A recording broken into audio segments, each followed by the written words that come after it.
तो ये है सैमसंग का S24। अब इस फोन को लॉन्च के 1.5 से 2 साल बाद खरीदने के बहुत सारे रीजन है, जिनमें से आपको 10 रीजन दूंगा, 10 सटीक रीजन दूंगा जो आपको ये बता देंगे कि हाँ यार ये फोन सच में लेना चाहिए। और प्राइस इसका सबसे बड़ा रीजन हो सकता है। देखो यार S25 भी मेरे रडार पे था कि वो भी लेना है, लेकिन उसके प्राइसेस बहुत ज़्यादा हाई थे, और अगर कंपैरेटिवली देखूं तो ये बहुत पीछे नहीं है। ये मुझे पीछे लगता था S24 जब तक इसमें एक्सिनॉस का प्रोसेसर आता था, लेकिन जैसे स्नैपड्रैगन Gen 3 के साथ आता है, 8 Gen 3 के साथ आता है, तो भाई ये बहुत तगड़ा फोन हो जाता है। सैमसंग के AI फीचर सारे के सारे इसके अंदर चल जाते हैं। कैमरा परफॉर्मेंस की बात करो, डिस्प्ले की बात करो, प्रोसेसर की बात करो, ये हर जगह पर टॉप नॉच है। देखो सबसे बड़ी बात यह है कि ज़्यादा पुराना नहीं है, अभी 2025 के समय में 1.5 साल पुराना है, 2026 में भी लेना चाहूँ तो तब ये 2 साल पुराना ही होगा। और सैमसंग बोलता है 7 साल तक के सिक्योरिटी अपडेट देगा, उसकी भी हम आगे बात करेंगे। पर सबसे पहले इसके प्रोसेसर को समझते हैं कि क्यों ये आता है Qualcomm Snapdragon 8 Gen 3 के साथ। अब 8 Gen 3 अगर आप अभी भी रैंकिंग करोगे ना प्रोसेसर्स की, तो टॉप 10 के अंदर आ जाएगा। 20 लाख से ज्यादा का अंतुतु स्कोर निकालता है, Geekbench के स्कोर्स भी काफी ज्यादा अच्छे हैं, और इसके अंदर वेपर चैम्बर भी आता है, जिसकी वजह से ये हीटअप भी नहीं होता है। तो अगर मैं बहुत ज्यादा हार्ड गेमिंग करना चाहता हूँ, मल्टीपल एप्लीकेशन चलाना चाहता हूँ, बड़ी कोई ऐसी एप्लीकेशन चलाना चाहता हूँ जिसके अंदर पूरे मोबाइल गरम वरम होकर के फूटने लग जाए, ये सब कुछ झेल जाएगा, और ये झेल जाता है। प्रोसेसर अच्छा है, और सैमसंग ने कूलिंग के लिए चीजें भी लगा रखी है। पहला रीजन हम इसका प्रोसेसर बोल सकते हैं। दूसरा रीजन इसके डिस्प्ले को बोलूंगा। अब कंपेयर कर लो यार जाकर ये कहीं पर भी। सबसे बड़ी बात, बहुत कम बेजल के साथ आता है, एक छोटा सा पंच होल कैमरा है जिसकी क्वालिटी हम आगे बात कर ही लेंगे, फिंगरप्रिंट टच करना रहता है, बस ये टच किया और देखो ओपन हो जाता है फटाक से। फेस रिकॉग्निशन बहुत ज्यादा अच्छा है। डिस्प्ले 120 हर्ट्ज के साथ आता है, एमोलेड LTPO डिस्प्ले आता है। आप किसी भी प्रकार का कंटेंट देखने जाओ, आप कंपेयर कर लो आईफोन 15 के साथ, 16 के साथ, या फिर पिक्सल 9 के साथ, पिक्सल 10 के साथ भी कर लेना, आपको बहुत बड़े डिफरेंसेस नहीं दिखाई देंगे। और इसके प्राइस के हिसाब से जब ये लॉन्च हुआ था उसके मुकाबले काफी हद तक प्राइसेस ड्रॉप हुए हैं, और अभी सेल में तो ये 40,000 में भी मिला है। तो एक बहुत ही सही फैक्टर आता है कि इतना अच्छा डिस्प्ले आपको मिल रहा है। हालांकि एक चीज़ की कमी है 25 के मुकाबले की, इस पर एंटी रिफ्लेक्टिंग फिल्म नहीं मिलती है, बट ज़्यादातर आपको उसकी ज़रूरत भी नहीं पड़ेगी, क्योंकि हम इतना महंगा फ़ोन खरीदने के बाद भी हमारा टेम्पर्ड ग्लास लगाते हैं और उसके बाद वो फिल्म का कोई काम नहीं होता है। बट पीक ब्राइटनेस बहुत अच्छी होने की वजह से भाई सनलाइट रीडेबिलिटी इसकी बहुत तगड़ी। आप बाहर जाओ, धूप में इसको ऑपरेट करो, इंडोर्स ऑपरेट करो, बहुत ज़्यादा लाइट है तब ऑपरेट करो, कोई तकलीफ नहीं, कितना भी रिफ्लेक्शन हो जाए कोई तकलीफ नहीं, आपको सब कुछ क्लियर दिखाई देता है। कंटेंट धूप में थोड़ी देखने वाले हो ना, कंटेंट घर में देखने वाले हो। डिस्प्ले के मामले में मुझे ये बहुत अच्छा लगता है इस प्राइस पे। तीसरी सबसे बड़ी चीज़ है इसका बिल्ड। अगर आप डिज़ाइन वाइज देखोगे, बहुत तगड़ा डिज़ाइन है, पीछे भी ग्लास है, सामने भी ग्लास है, और बहुत सारे लोगों को लगता है कि सैमसंग अपने सारे फोन्स जो हैं, सारे सीरीज, A सीरीज हो, F सीरीज हो, M सीरीज हो, S सीरीज हो, सबके डिज़ाइन सिमिलर रख रहा है, 3 कैमरे पीछे की तरफ, तो वो डिफरेंस क्रिएट नहीं होता है। और यही तो एक बड़ा फैक्टर होता है ना कि भाई किसी के पास आईफोन है तो 16 है या 15 है तो कैमरे के जो भी है, बट आप प्रीमियमनेस यहाँ पर फील कर सकते हो। बैक का अगर इसका देखोगे और 24FE का देखोगे, बैक में बहुत ज़्यादा फर्क है, साइज में फर्क है। ऐसे ही आप कंपेयर करोगे, बहुत ज़्यादा फर्क आता है। और एक अच्छी चीज़ है कि आप सैमसंग का फोन चला रहे हो वो दूर से नजर आ जाता है। स्टाइल वाइज बहुत अच्छा है, IP68 की रेटिंग लेकर के आता है, तो भाई डस्ट एंड वाटर प्रूफ कह सकते हो। बहुत ज़्यादा पानी झेल सकता है, बहुत ज़्यादा धूल झेल सकता है, वहाँ तकलीफ नहीं जाएगी। साथ में गोरिल्ला ग्लास विक्टस 2 का प्रोटेक्शन मिल जाता है आपको सामने की तरफ। ये भी बहुत ज़्यादा हार्ड ग्लास है, इस पर स्क्रैचेस बहुत अलग लेवल पे पड़ेंगे। अब आप चाबी के साथ इसको रख ही दोगे जेब के अंदर और बैठ ही जाओगे उस पर, तो फिर तो टूटना तय है यार, फिर कोई नहीं बचा सकता। लेकिन बहुत हार्ड है, स्क्रैच नहीं आते, टूटता जल्दी नहीं है। 4-5 बार गिरा दो अपने जेब से, नहीं टूटेगा।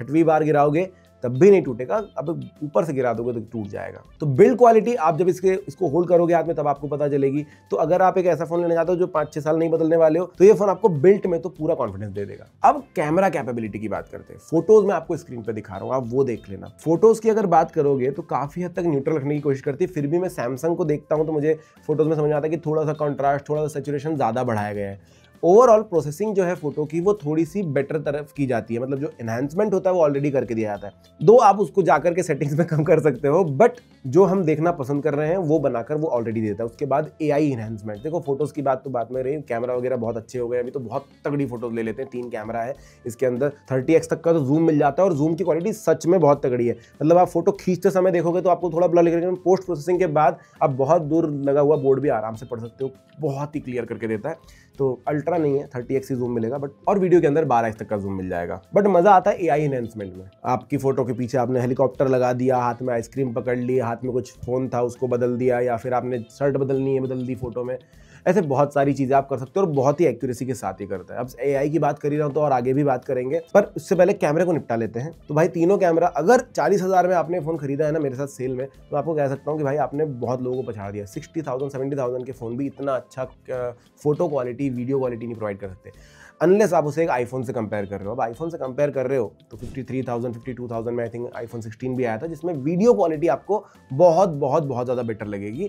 तो वीडियोज़ में आईफोन से हम नहीं कंपेयर करेंगे, बट फोटोज़ के अंदर ये बहुत तगड़ा काम करता है। तो ये मैं कह रहा था कि इस प्राइस पे इवन अगर अभी थोड़े सेल के बाद बढ़ेगा भी इसका प्राइस, तो भी अगली सेल तक रुक करके हम ले सकते हैं। पर अगर आप वीडियो क्रिएशन में जाना चाहते हो, रील्स बनाते हो, फोटोग्राफी में जाना चाहते हो, किसी भी चीज़ में जाना चाहते हो, तो ये आपके लिए एक बहुत ही अच्छा फ़ोन हो सकता है कैमरे के मामले में। और AI इन्हेंसमेंट के साथ और ज़्यादा मदद मिल जाती है। अब AI की बात कर ही रहे हैं तो मैं आपको बता दूं भाई, AI में इस फोन का हाथ भी कोई नहीं पकड़ सकता ना। पिक्सल में इतने अच्छे AI है। अब S24 में AI में बहुत सारे फीचर्स मिलते हैं, जैसे कि राइटिंग के समय आप ये इस्तेमाल कर लो, जनरेटिव एडिटिंग कर लो, राइटिंग टूल्स का इस्तेमाल कर लो, अनवांटेड ऑब्जेक्ट्स को हटा दो, या फिर मतलब आपने तो देखे होंगे बहुत सारे वीडियोस कि भाई चेहरा ही कंप्लीट कर देता है बहुत बारी, तो वो बहुत ही तगड़ा फीचर है। साथ में ट्रांसलेशन का फीचर हो जाता है, ऑन कॉल ट्रांसलेशन, ट्रांसक्राइबिंग सब कुछ चल रही है। उसके बाद वो हिंदी में कॉल है तो इंग्लिश में ट्रांसलेट करके, ट्रांसक्राइब करके समरी निकाल के भी दे देता है। बहुत टाइम बच जाता है। तो मेरे हिसाब से कैमरा AI का फीचर बहुत ज़्यादा अच्छा, और AI के ओवरऑल फीचर्स भी बहुत ज़्यादा अच्छे हैं। और मल्टीपल एप्लीकेशन जो आपको सैमसंग के स्टोर पे मिलेगी, जो आपके ऐप स्टोर पे शायद गूगल ऐप स्टोर पे नहीं है लेकिन सैमसंग के स्टोर पर है, वो भी काफ़ी ज़्यादा हेल्पफुल साबित होती है। अब अगली बात हम करेंगे बैटरी की। देखो यार, इससे पहले हम आईफोन वाले थे तो वहाँ पर नया अपडेट आया, उसके बाद बैटरी बहुत डाउन हो गई। इस पर बैटरी बहुत ज़्यादा चलती है, भले ही छोटी ही बैटरी है, आईफोन जितनी ही है, और 25 वॉट का ही मैक्सिमम बैटरी चार्जिंग सपोर्ट है, आईफोन चार्जिंग सपोर्ट है। तो आप उससे ज़्यादा से चार्ज नहीं करते, मतलब फास्ट वाली, एकदम सुपर फास्ट वाली चार्जिंग नहीं मिल रही है, बट फास्ट चार्जिंग मिल रही है। बट यार मुझे कभी भी ये लगा नहीं कि बहुत स्लो चार्ज हो रहा है, मतलब पौन घंटे में लगभग वो 20 to 80 हो जाता है, उससे भी ज़्यादा ही हो जाता है।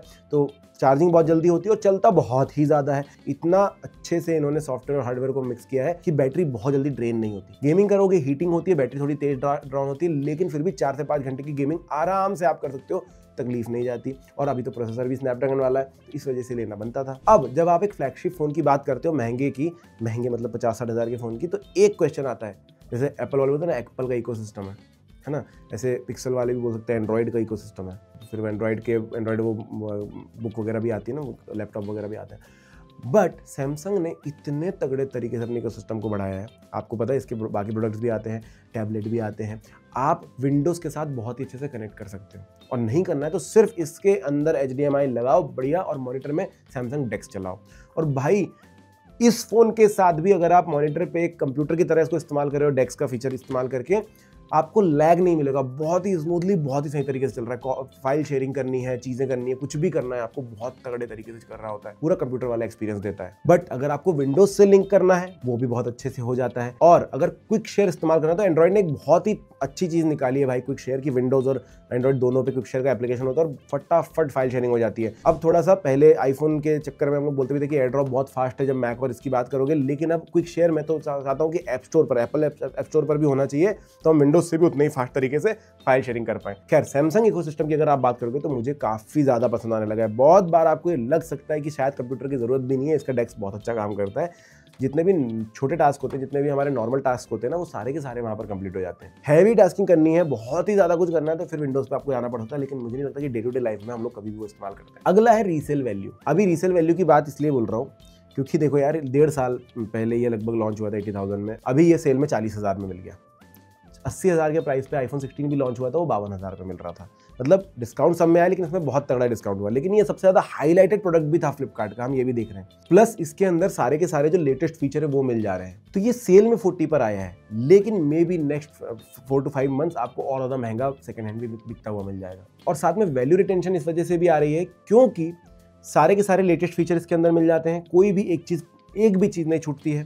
स्नैपड्रैगन का प्रोसेसर मिल जाता है, बैटरी लाइफ अच्छी है, डिस्प्ले बहुत अच्छा है, और long software and security support है। देखो 2024 में ये फ़ोन लॉन्च हुआ है, अब 2024 से लेकर के 2031 तक जितने भी अपडेट्स आएंगे, सारे के सारे का वादा सैमसंग कर देता है। सारे अपडेट्स आपको मिलने वाले, सिक्योरिटी वाले भी। तो अगर आप आज खरीद रहे हो, 26 में खरीद रहे हो, 27 में खरीद रहे हो, तो भी ये फ़ोन आपके लिए एक लॉजिकल फ़ोन होगा। और हमने देखा है कि जो 8 Gen 3 था वो फ्लैगशिप प्रोसेसर था एक समय का, तो इसका मतलब ये नहीं कि वो स्लो हो गया है, इसका मतलब ये है कि अब और भी फास्ट प्रोसेसर आने लगे हैं। मे बी एप्लीकेशन उस तरीके से डिजाइन की जाएंगी, तो आपकी डे टू डे लाइफ वाली जो एप्लीकेशन है वो तो उस तरीके से डिजाइन नहीं की जा रही कि और हायर प्रोसेसर ही चाहिए उनको।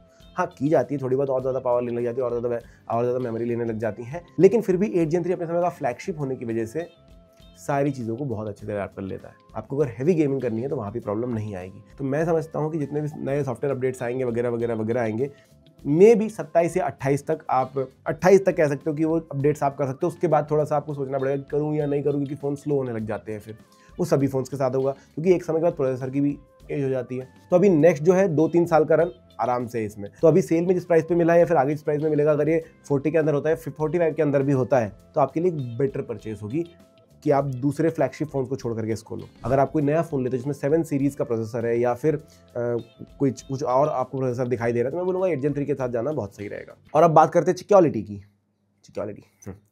अब सिक्योरिटी की बात कर लेते हैं, तो भाई सैमसंग नॉक्स आता है, नॉक्स वॉल्ट आता है, जो कि आपकी सिक्योरिटी के लिए पूरी तरीके से तत्पर है। इसमें आपको हार्डवेयर लेवल सिक्योरिटी मिलती है।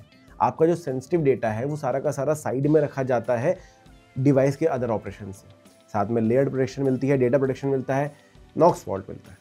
तो सिक्योरिटी के मामले में सैमसंग ने काफ़ी तगड़े काम किए। अब अगर बात करें कि भाई दिक्कत कहाँ हो जाएगी अगर इतने पैसे खर्च करके आप S24 लेते हो, तो एक चीज़ कि बाकी सारे ब्रांड्स ये बोलकर फ़ोन्स बेच रहे हैं कि हमारे पास 120 वाट का चार्जर है, या 160 वाट का, या 65 या 100 वाट का चार्जर है, 15 मिनट में फुल चार्ज, या 50% 80%।